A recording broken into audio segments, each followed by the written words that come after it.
asalaamaaleykum mbokki Gorom 2 ñu ngi leen di nuyu bu baax ku si nekk sa tur ak sa sant di jiital si nuyoo bi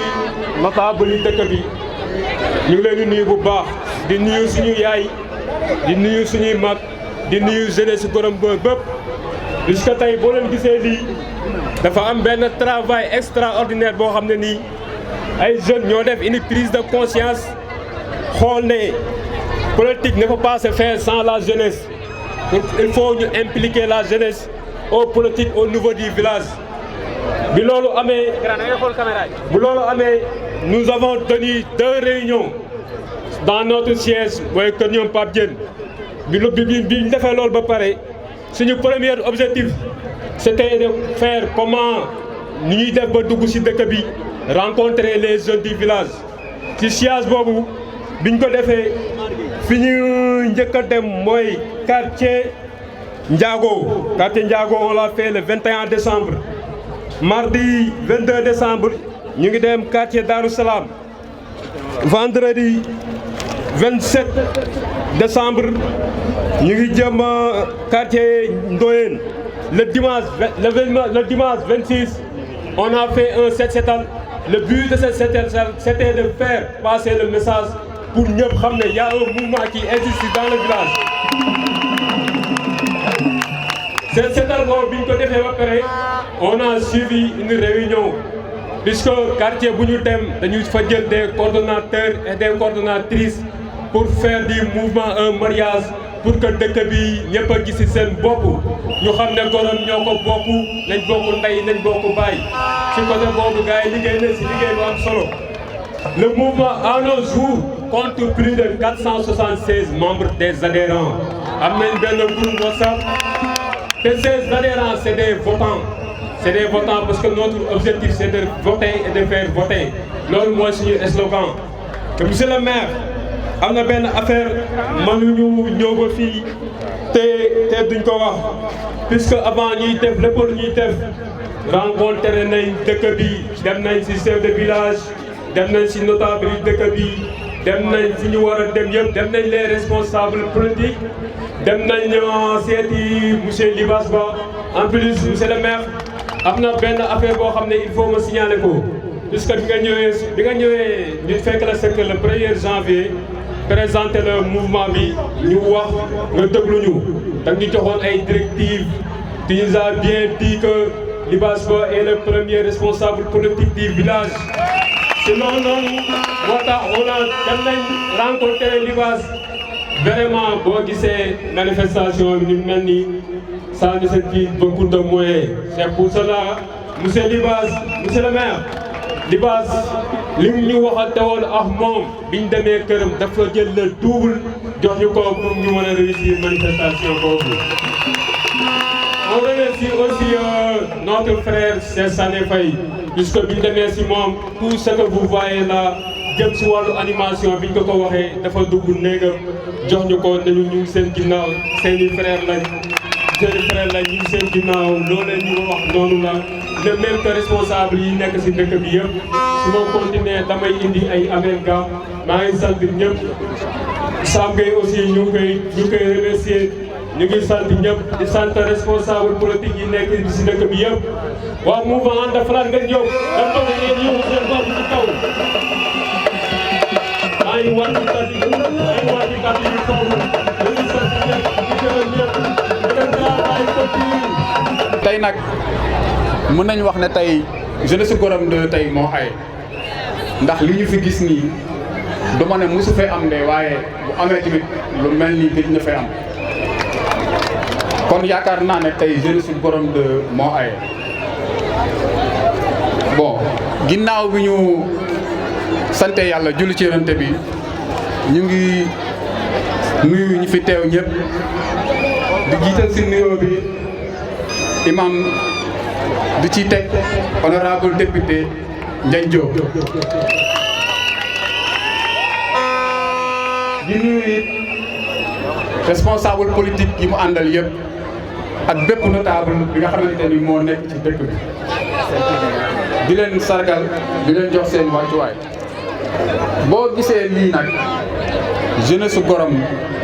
ñoo def benn prise de conscience xam ne développement kenn mënu ko def sans impliquer la jeunesse xool ne nag Gorom lu muy doxee ci wàllu développement xaw na yéexe tuuti raison pour laquelle ñu jóg taxaw former mouvement bi tuddee que ànd Falaat Ngagne Diop li tax nag ñu tuddee que ànd Falaat Ngagne Diop du dara la dul nit politique développement kenn mënu koo wax te doo wax politique te ku ne politique tamit fii ci Gorom mënoo tëb l'honorable député Ndiagne Diop looloo waral ñu jël mouvement bi tuddee que ànd Falaat Ngagne Diop ndax kat ñun yàlla def ñoo defal loo xamante ni nii lu jar a fonk la ndax yaakaar naa ne gox bi ba mu sosoo ba tey musuñu fee am lu ñuy wax député maire c'est la première fois donc loolu lu jar a sant yàlla donc ci kaw loolu mënuñu am idée bu mel ni di former un mouvement pareil suñu xel di jéggaani feneen suñu wareef la ñu tuddee que mouvement ànd Falaat Ngagne Diop mën naa wax ne nag jeunesse Gorom 2 tey liggéey nañ lu rafet vraiment kontaan naa si jeunesse Gorom mobilisation bu mel nii mosu fee am kon gàcce ngalaama la jeunesse gàcce ngalaama la jeunesse def politique nag dafa yombul ndax ñu bare dañoo jël politique yóbbu ko ci côté bu mu yeggul ndax politique du lenn nag lu dul développer gox bi nga dëkk tubaab di ko waxee laata développer la cité donc amaana si ñun ñëpp toog am na ku si nekk ku ne yaa ngi def politique te xamuloo ko ndax politique chaque jour yaa ngi mën a action politique yow yëgul donc ñun ñëpp ku ci nekk yaa ngi def politique mais nag ni ñu jàppee politique moo xaw a péjoratif ba tax na boo nee maa ngi def politique rek dañ lay jëmale foo dëkku mais nag lu jot yomb man nag moom xam naa ne ku ne xamewu ma ci wàll yi c'est la première fois may apparaître en public c'est la première fois may dugg ci activité yu mel nii donc dina jaaxal ñu bare mais nag aduna dañ ne lu jot yomb chaque chose à son temps fii la ko yàlla tuddee woon heure bii la ko yàlla tuddee woon moo tax mu ñëwee tey heure bii mouvement bi nag dañu bëgg a ànd ak maire réélire ko pour un deuxième mandat ngir mu liggéey goxu commune Bambilor te Gorom war cee des gannaaw ndax Gorom la juddoo Gorom la màggee Gorom la yaroo ba muy jóg di xuus si langue politique booba kenn jógul ba tey ji yàlla nekk si ay ndomba tànk kon ñun loolu lu jara sant la luy war a fonk la buñ koy sàgganee nag ba mu rëcc ñu wallaay dinañ ko rëcc kon nañu jóg derrière l'honorable député Ndiagne Diop pour le réélire au deuxième mandat le 23 janvier inchallah pour que Gorom puisse émerger.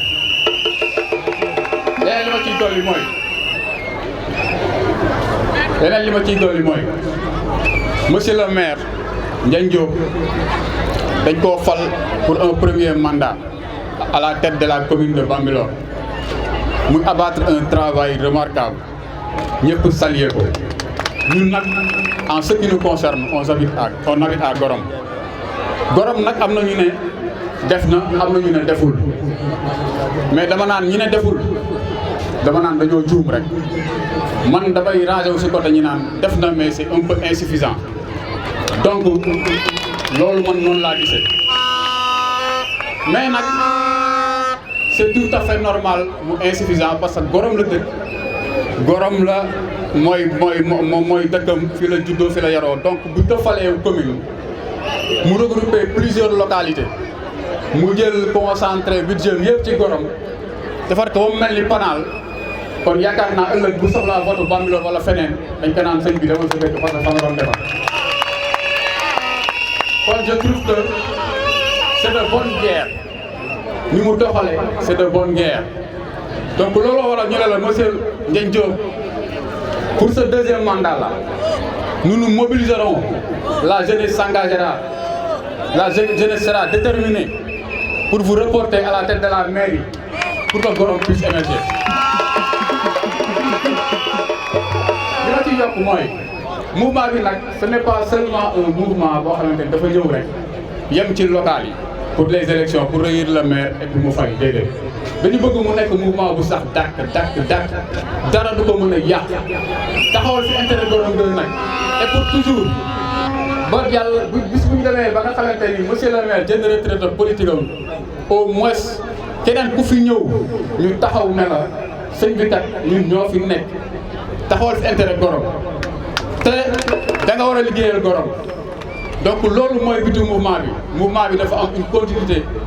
dans le temps et dans l'espace su ma nee dans le temps nag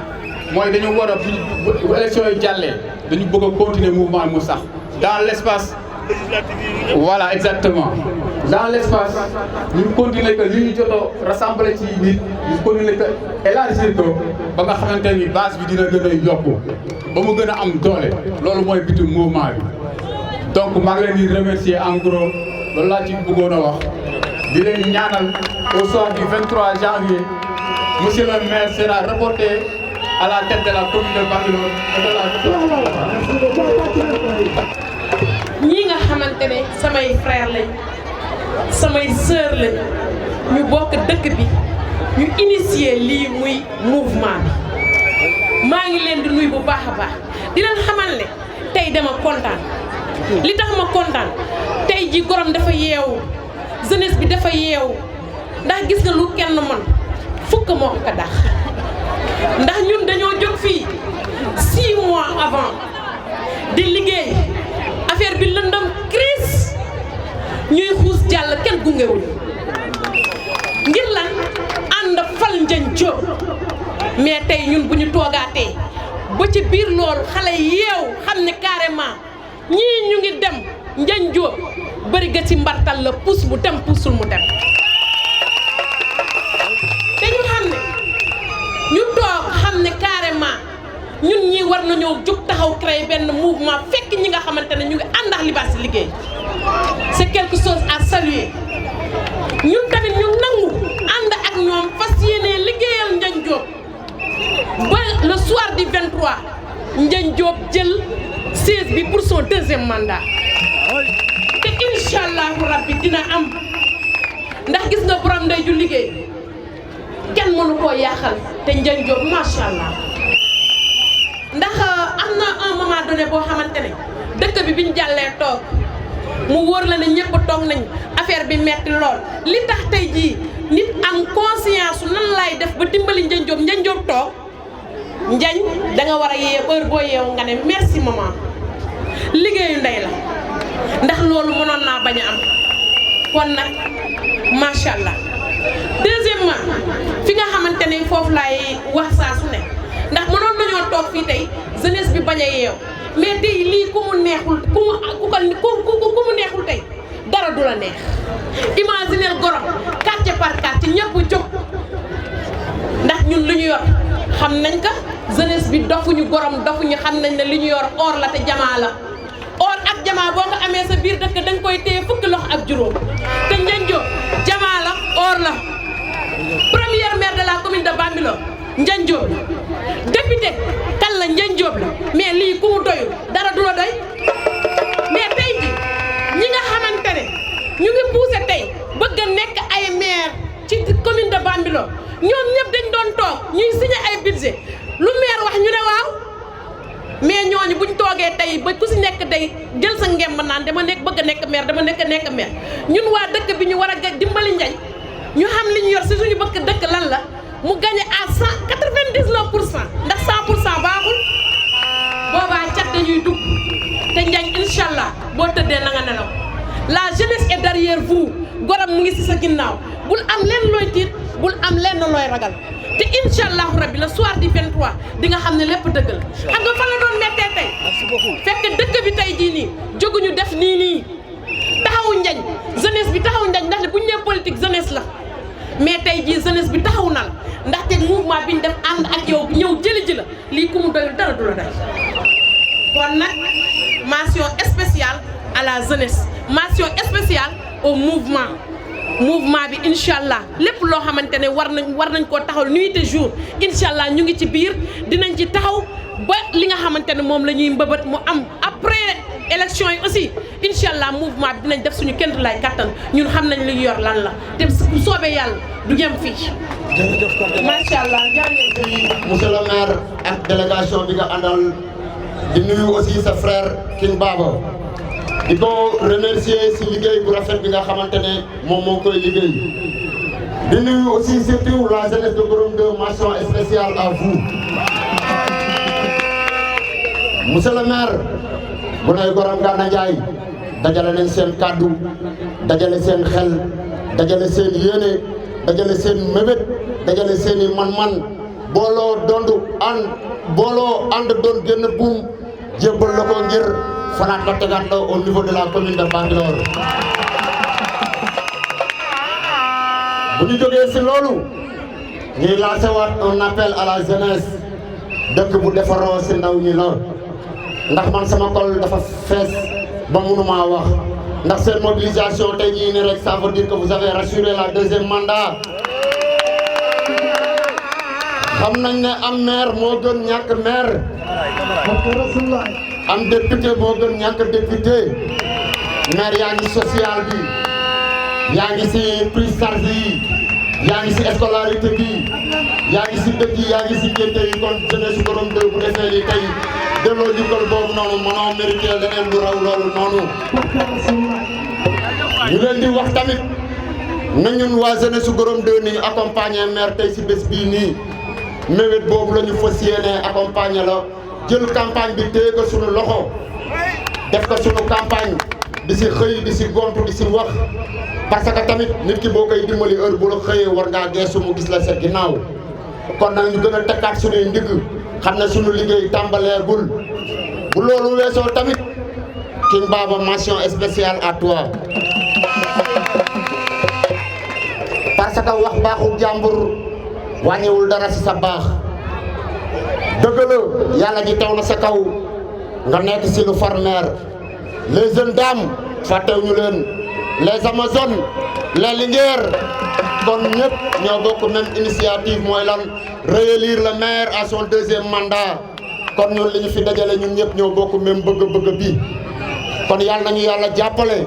ba lépp loo xamante ne ñu ngi koy yóotu au soir du 23 janvier incha allahu rabbi ni ñu dajee tey si place publique ñu dajewaat ko ànd fêter sunu victoire ñu ne vive Ndiagne Diop à la commune de Bambilor pour son deuxième mandat. Je vous salue et je vous remercie mes chers frères. Merci encore, merci. Monsieur le maire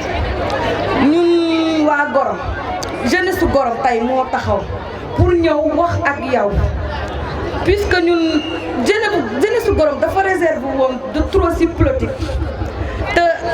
ñun li ñu am dafa jafe dafa cher dañu am député am maire d'autant plus député maire bi ñu am dafa yeewoo ci biir Gorom kon ñun développement ñun kese la warul kaneen ñun kese la war ñun jeunesse su Gorom warul keneen te tey jii ni nga gisee nii yëpp wallaahi jeunesse bi yëpp génn ñu des nañu bëree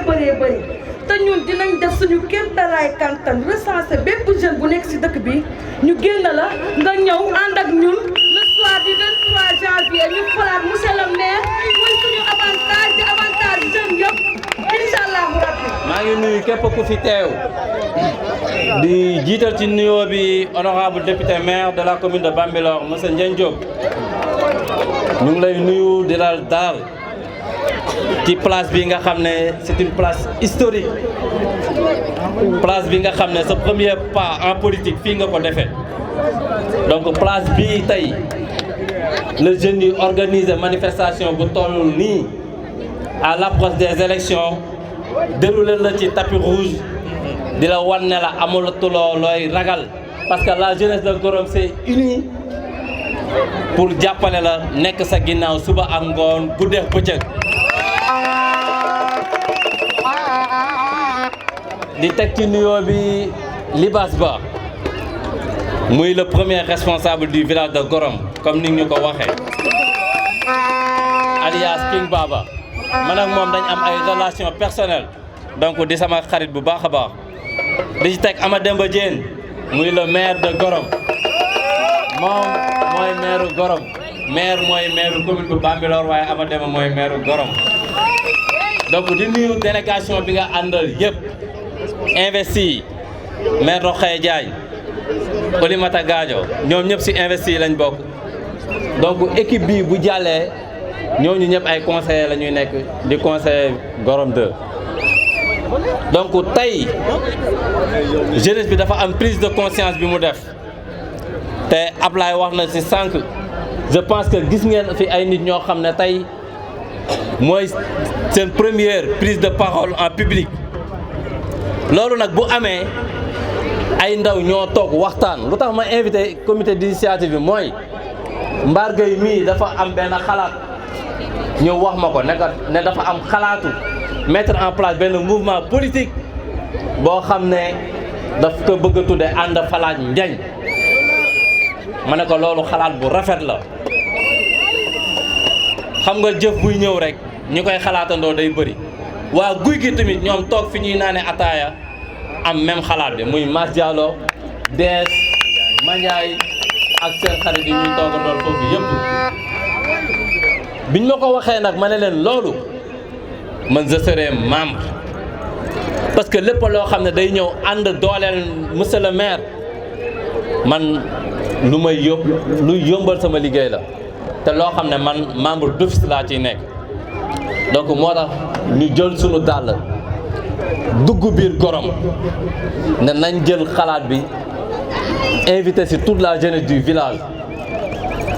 def le tour du village amul koñ boo xam ne bàyyi nañ ko ci Gorom dem à la rencontre de tous les responsables politiques du village dem ci chef du village rencontré ko di ko nuyu au passage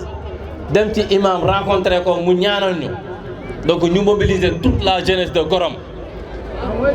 mettre en place le mouvement décliner nag suñu benn programme te après les élections sax ngeen di soog a gën a xam njëriñu liggéey bi biñ mettre en place nag le mouvement ma ne leen élection yi passé les meilleurs résultats Gorom fii lañ ko amee donc Gorom musuñu wéet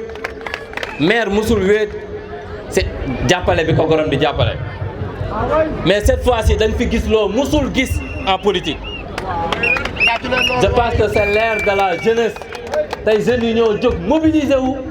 jël politique gu Gorom téel ko seen bopp rencontre nañ la pour lancer le mouvement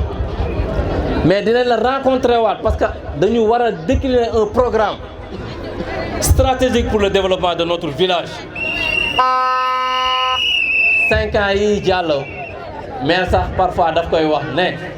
dama concentré wu liggéey ba fàtte sama dëkk waaye du fàtte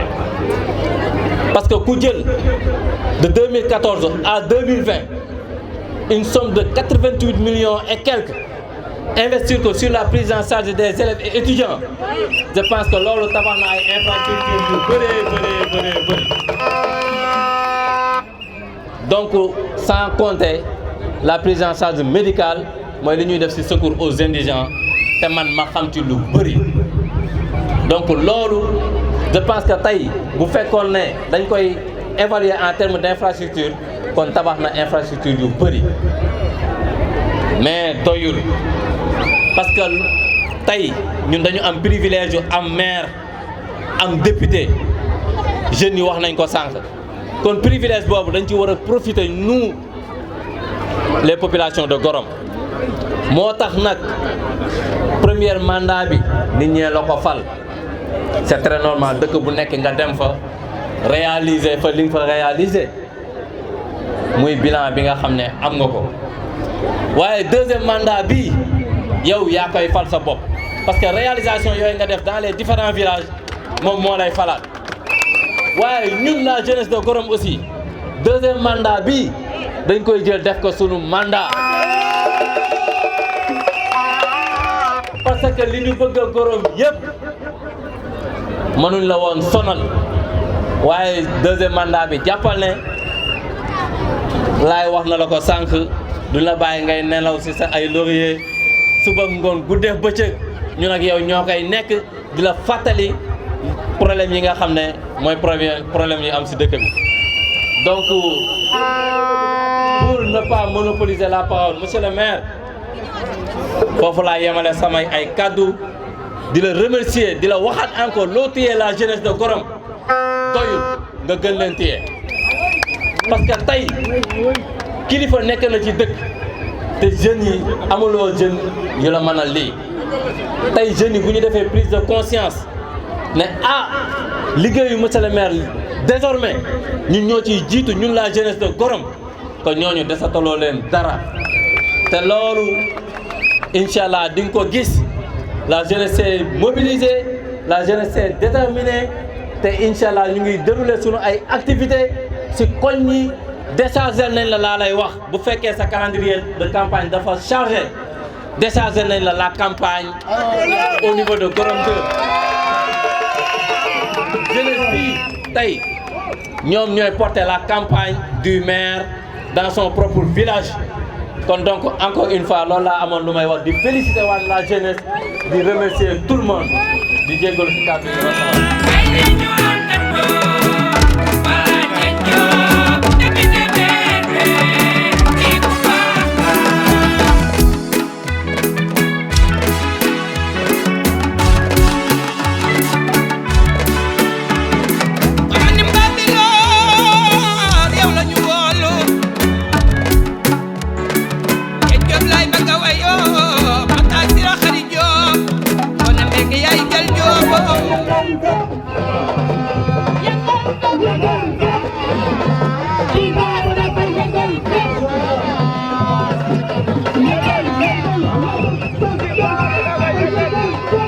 asalaamaaleykum waa Gorom 2 monsieur le maire tey dañoo am mbégte am une fierté par rapport ak mobilisation bi waa jeunesse de Gorom 2 def tey toute la jeunesse de Gorom 2 félicitations moment yi man dama doon nelawee benn bët parce que li tax may nelawee benn bët tey firngeel ni ngeen ne bu nu yàlla tettee ba nu tëdd tey incha allahu taala daanu gëm sunu ñaari bët parce que nag tey moment bi nu demee jëli honorable député këram bi nu déparé ba toll ak toolu Robert bi ful bi ngeen déparé ñëw di jël si honorable député ku mu doyul dara du la doy Encore, la jeunesse, éveillez-vous, réveillez-vous, unir, soudés derrière l'honorable député Ndiagne Diop. Da ngeen xam ne lii jot na tey nag entre nous su dee dëgg rek la ñuy wax yal na leen yàlla defal jàmm parce que tey soo xoolee Gorom 2 coole fi nekk rek mais Gorom 2 benn quartier la parce que ma ne benn quartier la j'espère bien ñu ngi faak Ndiobène boo duggee HLM Ndiobène nga ma fa boo demee côté bële Ndiayeen ma nga fa boo demee côté bi Ndigireen Ndoyeen ma fa kon lan mooy Gorom 2 benn bopp la ñoo bokk day bokk bàyyi combat bi ñu am mooy benn combat la ñu am tey muy lan muy nan la ñuy def ba réélire le maire pour son deuxième mandat nan la ñuy def ba Gorom 2 émerger politiquement lii moom moo ñu ko mën a def tey muy ñu doon ay jeunes unir bokk ndey bokk baay di yëkkatindoo tegandoo di dóorandoo donc la jeunesse guddi na mais na ngeen jàpp ne am nañu fierté si yéen kontaan nañ si yéen ñu ngi nuyu ñëpp di sant ñëpp di gërëm ñëpp wasalaam.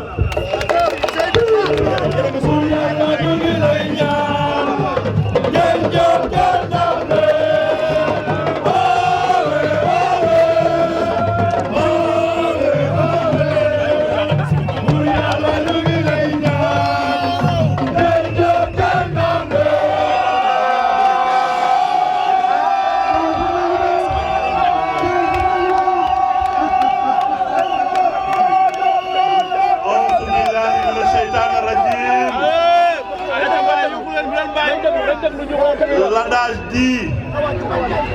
nul n'est prophète chez soi,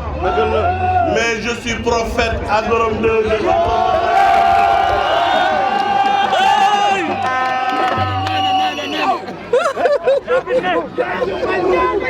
Assalamu alaikum. Monsieur le chef de village de Gorom 2. Suñu mag suñu kilifa suñu xalifa Pathé Diop ñu ngi lay nuyu di la ziar di ñaan yàlla yokk sa wér ñu ngi nuyu suñu wayjur suñu yaay Ajaratu Astu Njaay di ñaan yàlla mook sunu yaay yi fi ne yëpp ñu gunge ñu ba ñu jot deuxième mandat ñu ngi nuyu suñu wayjur suñu imam ratib muy imam Déthié Seck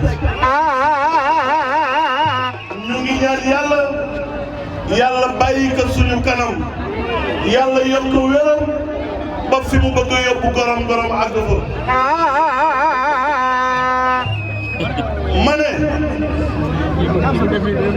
aujourd'hui dama am mbégte bi ma geesoo gis Boy Diop ci tribune bi Boy Diop peut-être xamoo leen ko mais aujourd'hui c'est un plaisir pour moi. Le digne fils de Gorom 2, qui aujourd'hui, sa profession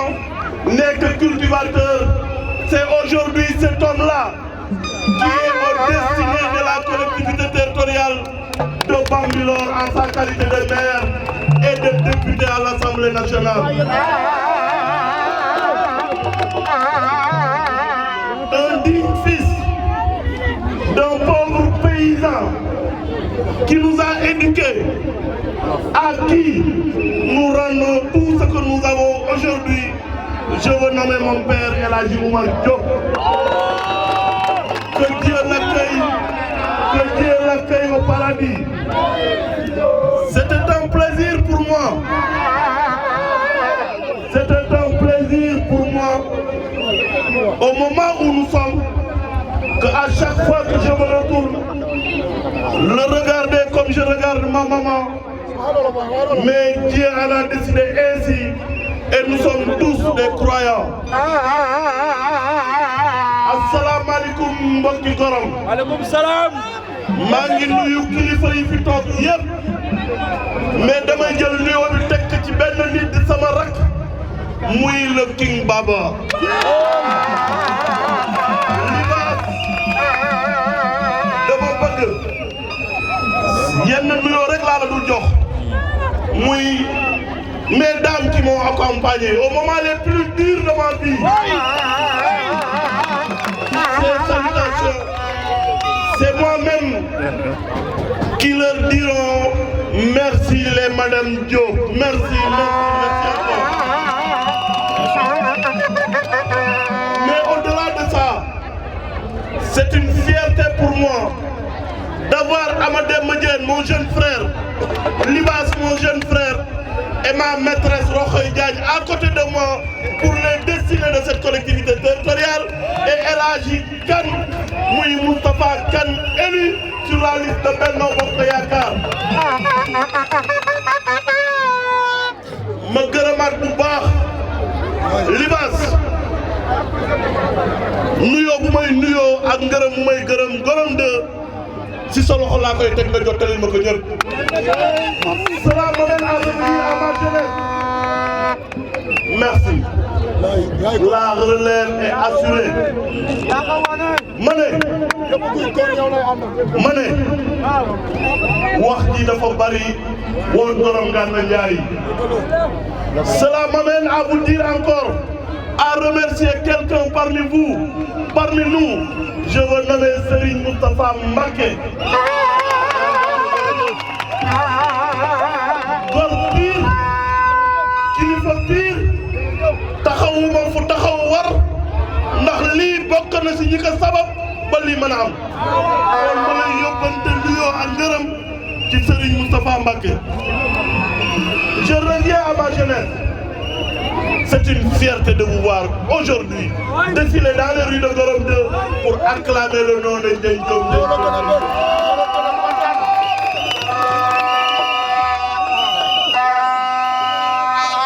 Tey dama ne ku bëgg Gorom Gana Ndiaye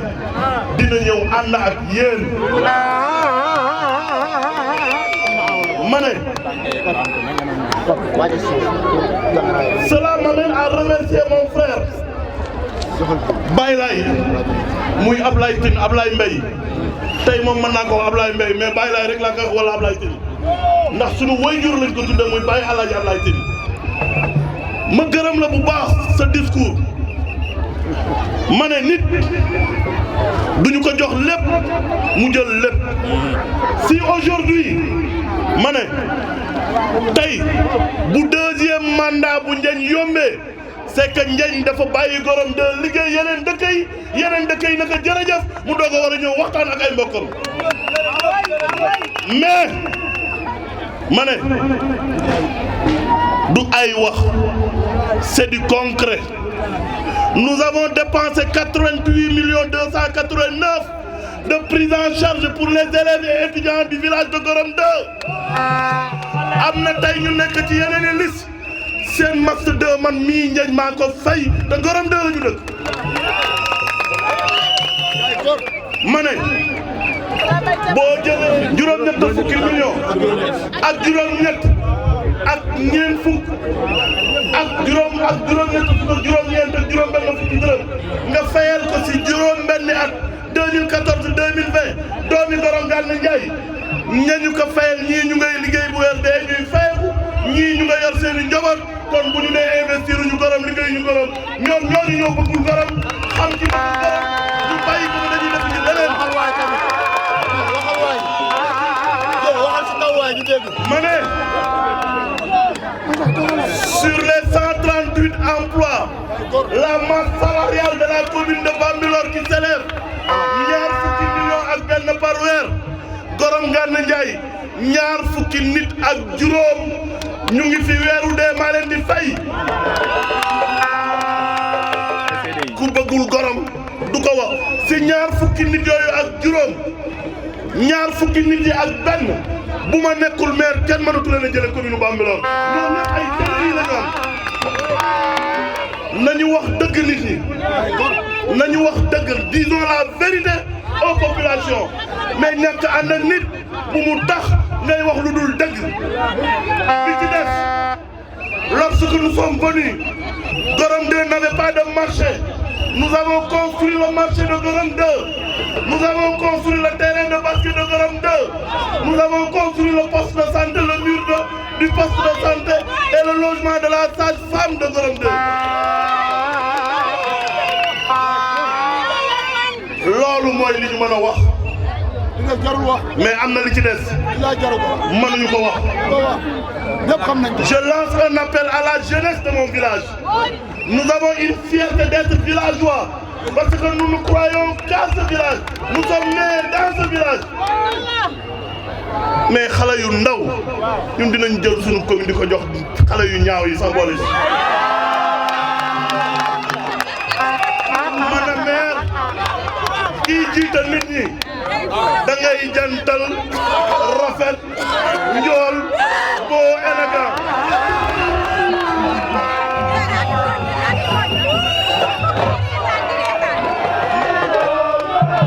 merci merci merci ma ne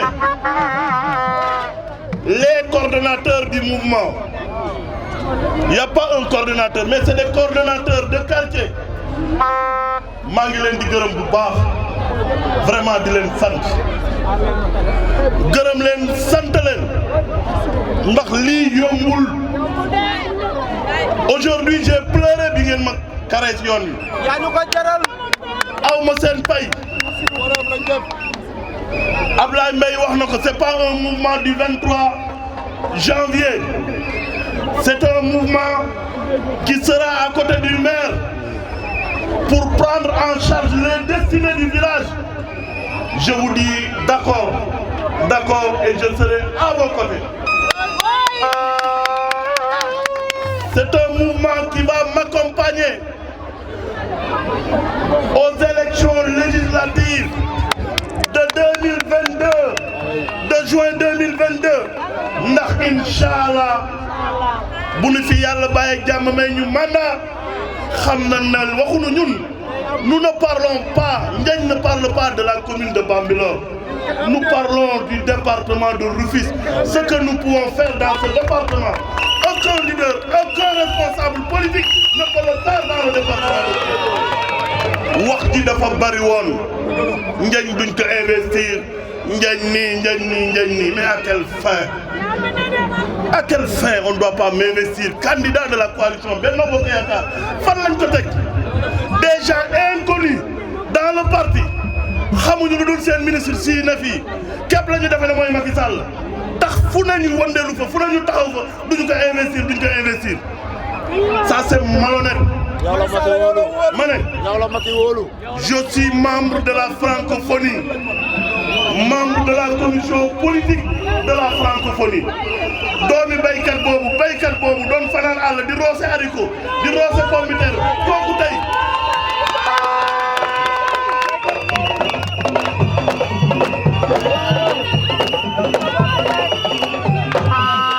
ma bëgg mu leer Gorom 2 ne peut pas me faire le maire de cette collectivité territoriale. C'est la commune, les populations de cette collectivité territoriale qui peut me faire maire de cette collectivité. Donc je tenais à remercier au fond du cœur tous les militants, tous les responsables dans tous les villages de la commune de Bambilor qui m'ont accompagné pendant 7 ans pour qu'aujourd'hui je puisse leur demander un deuxième mandat. Aujourd'hui, ce que vous êtes en train de faire, cette ruée, nous l'avons vu à Bambilor. La jeunesse consciente de l'ensemble des villages sont en train de venir vers nous pour que nous puissions leur léguer cette collectivité territoriale que nous mettrons dans les rails de l'émergence. C'est ça notre objectif. ma ne ndaw ñi nga xam ne dëkk ci commune Bambilor dëkk bu ñu mënti ne seen sunu yéene mooy fexe ba jébbal leen ëllëg collectivité territoriale boo xam ne dañuy teg rek mu dem c'est ça notre combat c'est ça notre objectif gërëmaat bu baax la jeunesse ngeen defu fi dara ñoom ñi koy wax da ngeen laal lu ngeen fi def yéen manoo di opposé ñu pendant juróom-ñaari at nañ ko yóbbu délégation spéciale nañ ko def nangam du nangam du nangam aujourd'hui c'est ces jeunes-là qui se permettent de dire que nañu def nii gorom nii ils ne croient même pas au village ils croient qu'à eux-mêmes ma ne ma waxaat leen bu baax ñu déglunte gorom vous appartient yéen ñii l'avenir de ce village yéen la et ñooñu tey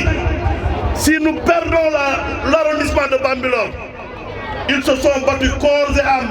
si seen kanam baay bi ne fii pour que arrondissement jóge Bambilor dem Sangalkam ñoo taxaw conseil municipal mais nañu jële arrondissement bi Bambilor yóbbu ko Sangalkam ça c'est malhonnête lu ñu war a wax nit et loolu ñooñu ñoo taxaw tey naan dañoo bëgg a nekk maire Bambilor ne les intéresse pas la commune de Bambilor ne les intéresse pas ce qui les intéresse c'est qu'aujourd'hui c'est des marionnettes de seen baay bi nga xam ne tey dara ñor ko lu dul déstabiliser la commune de Bambilor et nous disons non pour ça. Le budget de la commune de Bambilor qui s'élevait à 1,4 milliard. Oui, 1,4 milliard juróom-benni at xoolal loolu ñaata la c'est des mensonges c'est une prévision de 1,4 milliard.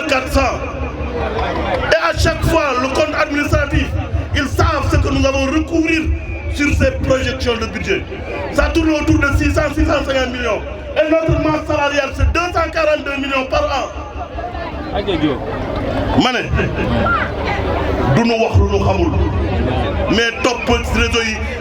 Gorom 2 est malade Gorom 2 gi feebar Gorom 2 est malade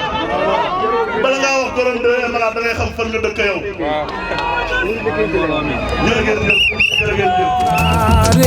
liggéeykat la liggéey Ganju borom Bambilor liggéeykat la kuy raam di la boot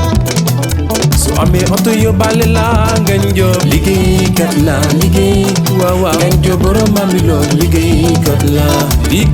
la kii mooy jàmbaari kii mooy gaynde njaayo liggéeykat la liggéey Ganjo borom Bambilor liggéeykat la Bambilor kontaan nañ ci yow sa liggéey dafa rafet loole liggéeykat la liggéey Ganjo borom Bambilor liggéeykat la